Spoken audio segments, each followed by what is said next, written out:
সিইওদের বার্তা মুখ্য নির্বাচন কমিশনারের। দিল্লিতে মুখ্য নির্বাচনী আধিকারিকদের সঙ্গে মুখ্য নির্বাচন কমিশনারের বৈঠক।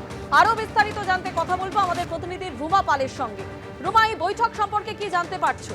দেখো, প্রথমে বলে রাখি যে এই ধরনের বৈঠক কিন্তু এরকম প্রথম হচ্ছে, যেখানে সিইওরা তো থাকছেন, সঙ্গে সঙ্গে ইলেকশন রেজিস্ট্রেশন অফিসার্সরা তারাও থাকছেন।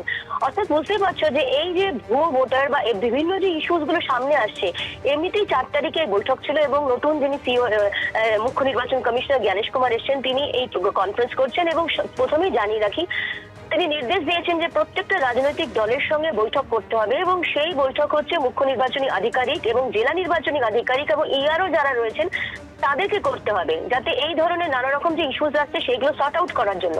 অন্যদিকে আরো একটি বিষয় বলা হয়েছে, এবং যদি 31 মার্চের মধ্যে, মানে 31শে মার্চের মধ্যে অ্যাকশন টেকেন রিপোর্ট পাঠাতে হবে।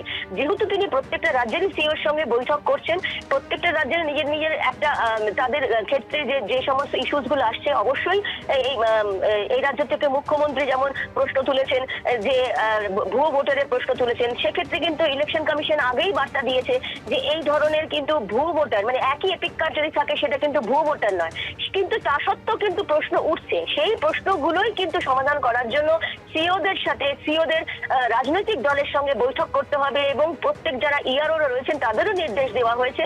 এবং তার সঙ্গে সঙ্গে কিন্তু সমস্ত প্রক্রিয়া, যেহেতু আর দেখো 26শে ইলেকশন রয়েছে এবং সেক্ষেত্রে নতুন মুখ্য নির্বাচন কমিশনার এসছেন, সেক্ষেত্রে কিন্তু তিনি প্রত্যেকটা রাজ্যের সিইওদের সাথে বৈঠক করছেন এবং বৈঠকের মাধ্যমে কিন্তু এই যে রাজনৈতিক দলের সঙ্গে বৈঠক করার কথা কেন বলা হচ্ছে, কারণ যেহেতু একদম গ্রাসরুট লেভেলে কিন্তু যারা কাজ করছেন তাদের এজেন্টরাও রয়েছেন, সেক্ষেত্রে যাতে কোনো রকম আর এই ধরনের কোনো সমস্যা না হয়, সেক্ষেত্রে কিন্তু মুখ্য নির্বাচন কমিশনার এই সিদ্ধান্ত নিয়েছেন এবং এই নির্দেশ দিয়েছেন। তবে দেখার যে পরবর্তীতে এই নির্দেশ কতটা কার্যকরী হয়।